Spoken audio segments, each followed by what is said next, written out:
मी वर्षा सुरेखा मस्के, सहाय्यक शिक्षिका, तारवाणी विद्यापीठाचे उशालाचे हायस्कूल कोल्हापूर.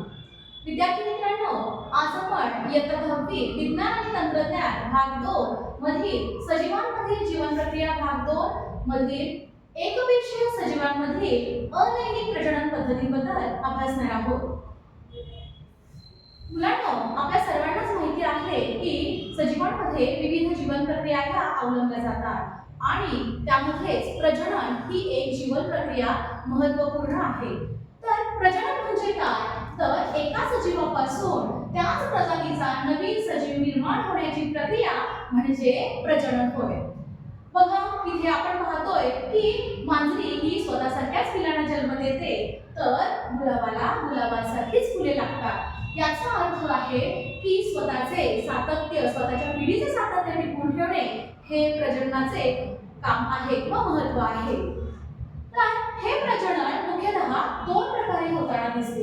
एक म्हणजे लैंगिक प्रजनन आणि दुसरे आहे अलैंगिक प्रजनन. तर विद्यार्थी मित्रांनो, आज आपण अलैंगिक प्रजनन पद्धती ज्याच्यामध्ये आपण एकपेशीय सजीवांमधील लैंगिक प्रजनन पाहत आहोत. तर अलैंगिक प्रजनन म्हणजे काय? तर जेव्हा युग्मक निर्मितीविना एखाद्या प्रजातीतील एकाच जीवाने अवलंबलेली नवीन जीव निर्माण करण्याची प्रक्रिया म्हणजे अलैंगिक प्रजनन होय.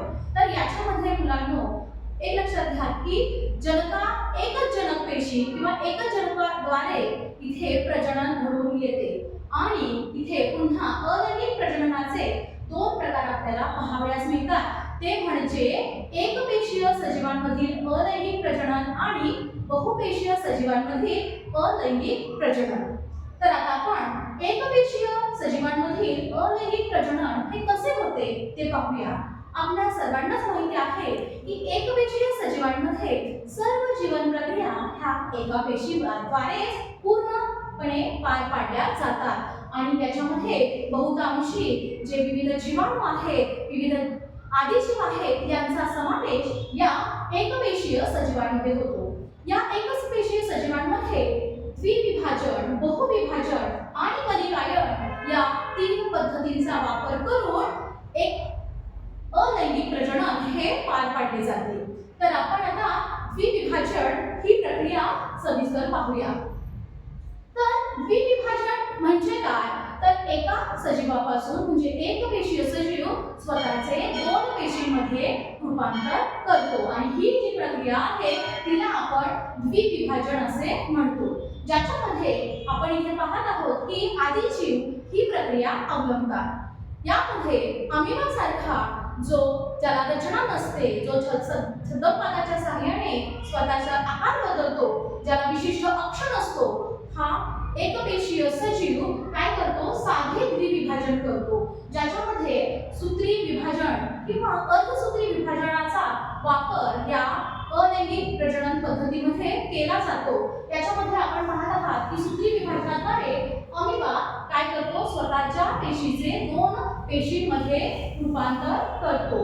त्यानंतर पॅरामेशियम सारखा सजीव आडवे द्विविभाजन करताना दिसतो की ज्याच्यामध्ये आडवा अक्ष निर्माण होतो आणि एका जनक पेशीपासून दोन नवजात पेशींची निर्मिती ही पॅरामेशियम सारख्या सजीवामध्ये दिसून येते.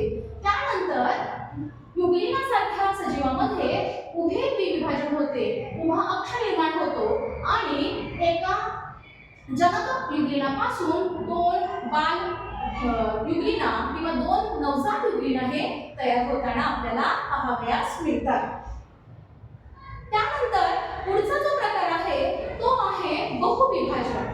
मुलांनो, आपल्याला या आकृतीमध्ये अगदी स्पष्ट दिसत असेल की अमिबा सारखा सजीव जो एकपेशीय आहे तो काय करतो?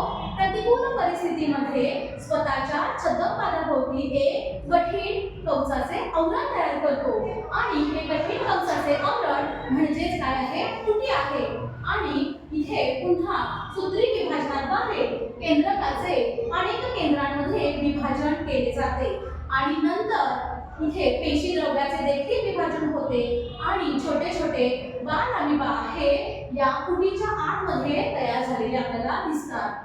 तर ही जी प्रतिकूल परिस्थिती आहे केव्हा निर्माण होते? तर जेव्हा त्यांना अन्न खायला मिळत नाही किंवा अन्य स्थिती सजीवमध्ये ही प्रतिकूल परिस्थिती निर्माण होते तेव्हा हे फुटी तयार करतात आणि छोटे अमिबा तयार झाल्यानंतर इथे जेव्हा वातावरणामध्ये अनुकूल परिस्थिती निर्माण होते तेव्हा अगदी साहजिकच ही फुटी काय होते फुटते आणि त्याच्यातून छोटे नवजात अमिबा बाहेर येतात आणि नव्याने जीवन जगू लागतात। ही झाले बहुविभाजन। त्यानंतर पुढचा जो प्रकार आहे तो आहे कलिकायन।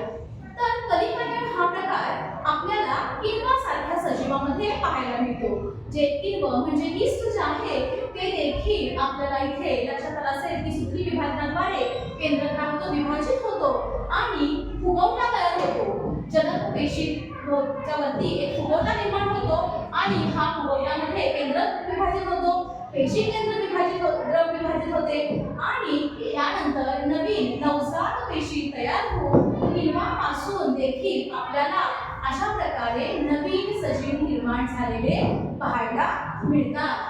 तर विद्यार्थी मित्रांनो, आपण आता या तासाला एकपेशीय सजीवांमध्ये होणारे अलैंगिक प्रजनन ज्याचे 3 प्रमुख प्रकार आहेत, ज्यामध्ये द्विविभाजन, बहुविभाजन आणि कलिकायन या पद्धतींचा अभ्यास केलेला आहे।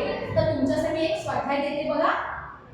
तर साधे द्विविभाजन आणि बहुविभाजन या अलैंगिक प्रजनन पद्धतीमधील फरक, साम्य आणि फरक हे जो आहे तो तुम्ही तुमच्या वर्गमित्रांशी याची चर्चा करायची आहे आणि तुलना करायची आहे। धन्यवाद।